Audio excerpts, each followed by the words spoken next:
Only a few months into the 9-to-5 life, and Jack McCool was sweating more bullets than he ever did running a con.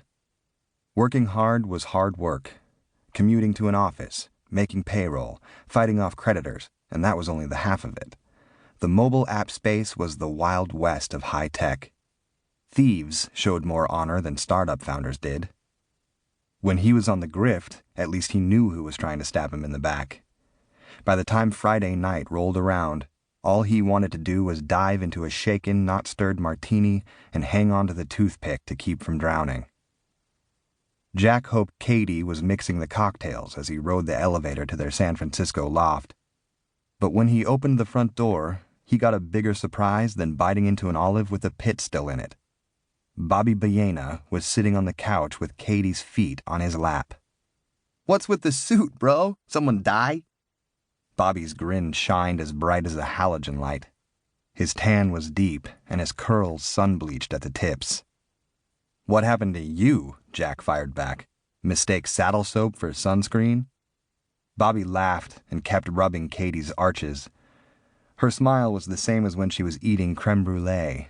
Jack noticed right off she was wearing the periwinkle pashmina scarf he'd given her in Kathmandu. But it couldn't be. He'd left it gagging a monk the night he and Bobby stole a 400-year-old solid gold Buddha from a mountaintop temple. "Hey, babe, Bobby bring you a gift?" The usual sparkle in Katie's green eyes were softened by a dreamy look as she stroked the kitten-soft neck warmer. "Bobby remembered how much I loved the one I lost in Nepal. Isn't he sweet?" "As Himalayan honey," Jack said. Katie spread her toes and settled deeper into the leather cushions as Bobby started working her heels. The reflexology chart said they were connected to the stomach. Jack knew that because she had a life-size body map pinned to their bedroom wall. It resembled the Africa page in an atlas, with all sorts of colored patches on the shoulders, back, and feet. Katie was big on massage therapy, acupuncture too.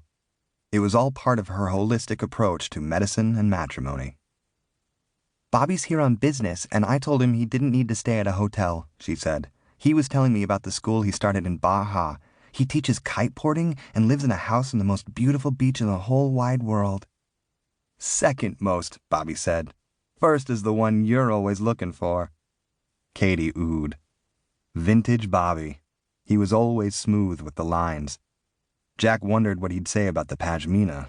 It was no coincidence he showed up with it. The scarf was going to cost him. The question was, how much? "I'll go make drinks," Jack said. He stopped off at the bedroom to change into a pair of jeans and a camp shirt. Solid black. No palm trees and no hula dancers, not ever. A suit wasn't his natural skin, but he'd been in court all day trying to block a crew of patent trolls from muscling in on his app. Bobby wouldn't have understood.